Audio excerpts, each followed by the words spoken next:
네, 시작하겠습니다. 제가 오늘 발표드릴 논문은 스파셜 VLM이라는 논문이고 CVPR 2024에 역습됐습니다.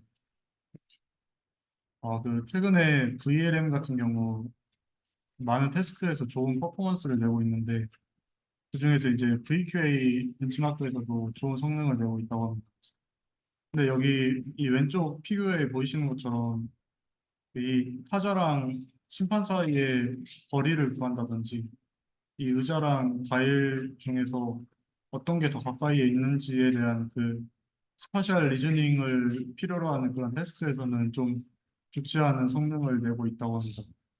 그래서 저자는 이러한 문제점의 원인이 그 VLM을 학습했던 데이터셋에 있다고 밝히고 있는데, 기존에 그 VLM을 학습했던 그 VQA 데이터셋에는 어떤 스파셜한 정보를 물어보는 그런 퀘스천 데이터가 없었기 때문에 이 VLM이 이러한 스파셜한 인포메이션을 학습하지 못해서 그러한 문제가 있었다고 밝히고, 그래서 저자는 이를 해결하기 위해서 그 웹에서 얻은 이미지로부터 그 스파셜한 인포메이션을 풍부하게 포함하는 그런 VQA 데이터셋을 합성하는 그런 엔드-투-엔드 프레임워크에 대해서 먼저 소개하고 있고, 거기서 만든 이제 VQA 데이터셋을 실제 VLM에 학습시킴으로써 어떤 VLM의 스파셜한 능력을 부여할 수 있다. 이런 거에 대해서 좀 보여주고 있는 논문입니다. 그래서 이제 전체적인 그 프레임워크는 이렇게 되는데, 이제 각 스텝에 대해서 좀 먼저 설명을 드리자면, 일단 그 웹에서 수집된 이미지 중에서 필요 없는 이미지에 대해서는 먼저 필터링하는 과정을 거쳐요. 그리고 필터링된 이미지에 대해서 리전 캡셔닝을 진행해줘서 이 캡션을 미리 준비된 필기전 템플릿에 넣어서 이제 퀘스천 데이터셋을 만들어줍니다. 그리고 나서 그 이미지로부터 3D 포인트 클라우드를 얻어서 이 퀘스천에 대한 앤서를 생성해주게 됩니다. 그래서 이제 각 스텝에 대해서 좀 더 자세하게 보자면, 일단 그 웹에 있는 이미지들은 대부분 이렇게 백그라운드가 없거나 그 싱글 오브젝트만 포함하고 있는 이미지가 대부분입니다. 근데 이제 이러한 이미지로부터는 좀 어떠한 스파셜한 인포메이션을 얻을 수 없기 때문에 이제 클립 베이스의 오픈 보캐뷸러리 모델을 사용해서 이러한 이미지들은 좀 필터링을 해줍니다. 그래서 최종적으로는 이렇게 풍부한 백그라운드랑 그리고 다양한 오브젝트를 포함하는 이미지들만 필터링 해주게 되고, 그리고 이렇게 필터링된 이미지에 대해서 이제 리전 캡셔닝을 진행해주게 됩니다. 이때 이 플렉스캡이라는 모델을 사용하게 되는데, 이 플렉스캡에 대해서 좀 설명을 드리자면, 인풋으로 이미지랑 바운딩 박스랑 랭스를 받아서 이 바운딩 박스 안에 있는 오브젝트에 대한 캡션을 이 사용자가 입력한 랭스만큼의 워드를 사용해서 이렇게 캡션을 뽑아주는 그런 모델입니다.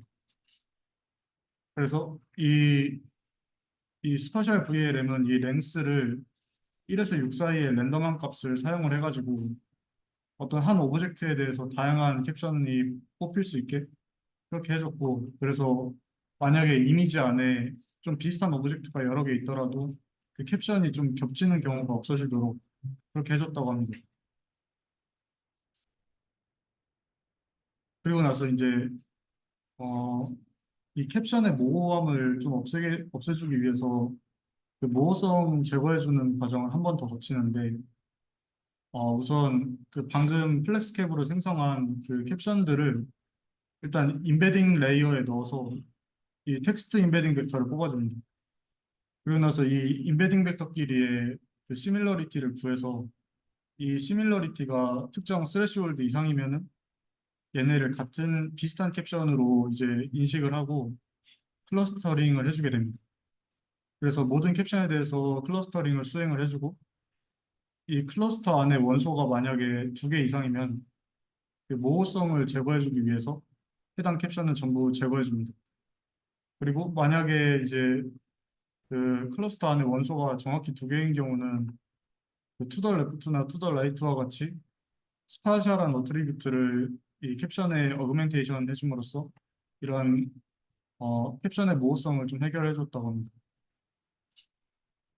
이제 여기까지가 이 퀘스천 생성에 대한 부분이었고 이제 앤서에 대한 부분인데 그 웹에 있는 이미지는 어떤 2D 컨텍스트만 갖고 있기 때문에 얘네로부터 이제 이렇게 3D 포인트 클라우드를 얻기 위해서 조이뎁스라는 프레임워크를 사용해서 뎁스 이스티메이션을 진행해 줬다고 합니다.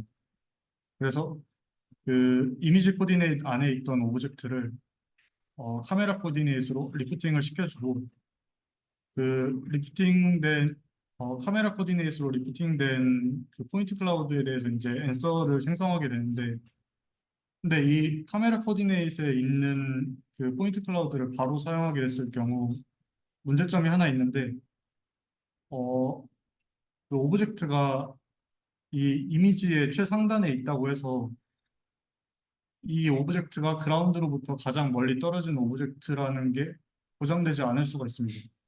그러니까 카메라 코디네이트의 경우는 카메라가 바라보고 있는 방향을 기준으로 이제 코디네이트를 정의하기 때문에 만약에 카메라가 정면을 바라보고 있지 않은 경우에는 이러한 모호성 문제가 또 발생할 수가 있다고 합니다. 그래서 이 포인트 클라우드들을 카메라 코디네이트에서 월드 코디네이트로 이제 옮겨줘야 되는데 그러기 위해서 이 해당 논문의 저자들은 그 이미지로부터 뭐 탁자라든지 바닥 같은 평평한 면을 찾고 그 면에 대해서 코디네이트를 다시 정의해 준다고 합니다. 그렇게 되면 이제 이 포인트 클라우드들은 그 면에 대한 월드 코디네이트 위에 위치해 있게 돼서 그 이러한 모호성을 제거할 수 있게 되고 어 이제 매트릭이 센티미터 단위로 바뀌게 되면서 그 퀘스천에 대한 앤서를 센티미터 단위로 이제 표현할 수 있게 된다고 합니다.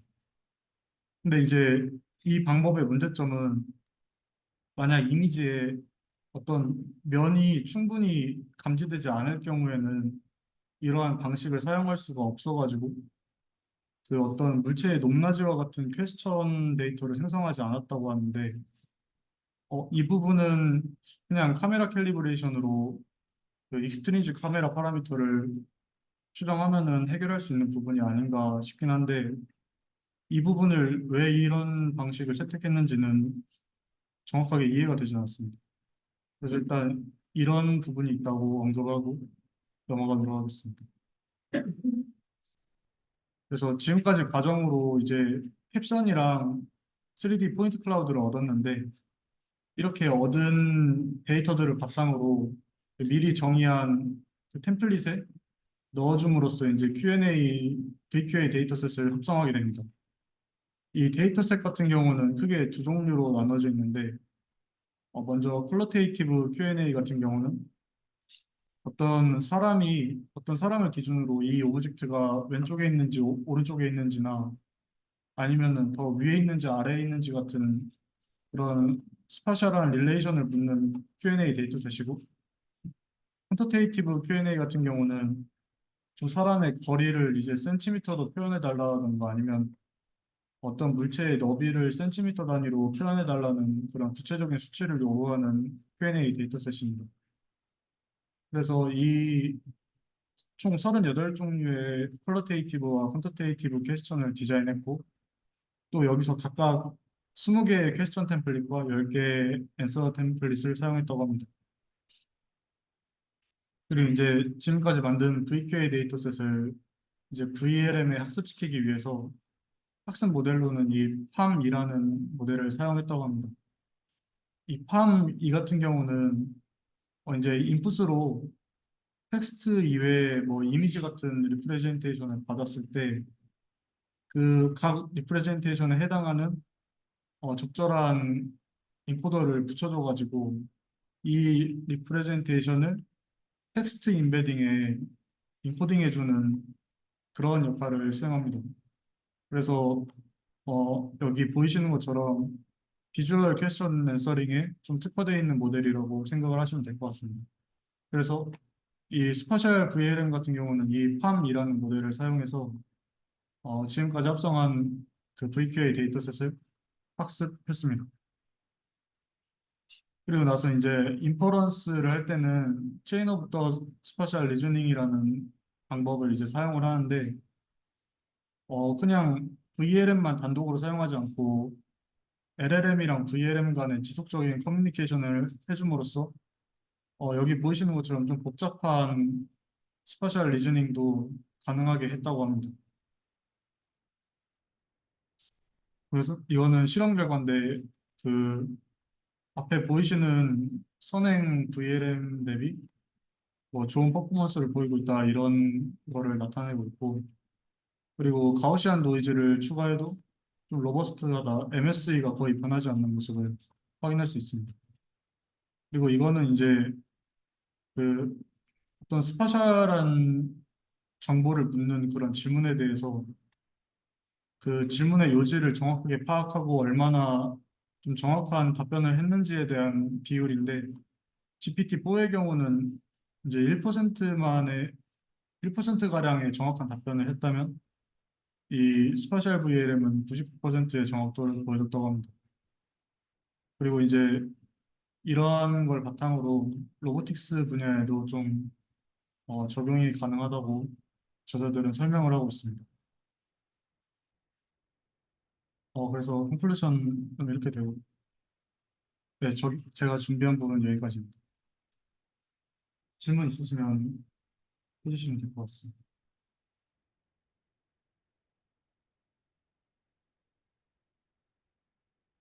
없으면 마치도록 하겠습니다.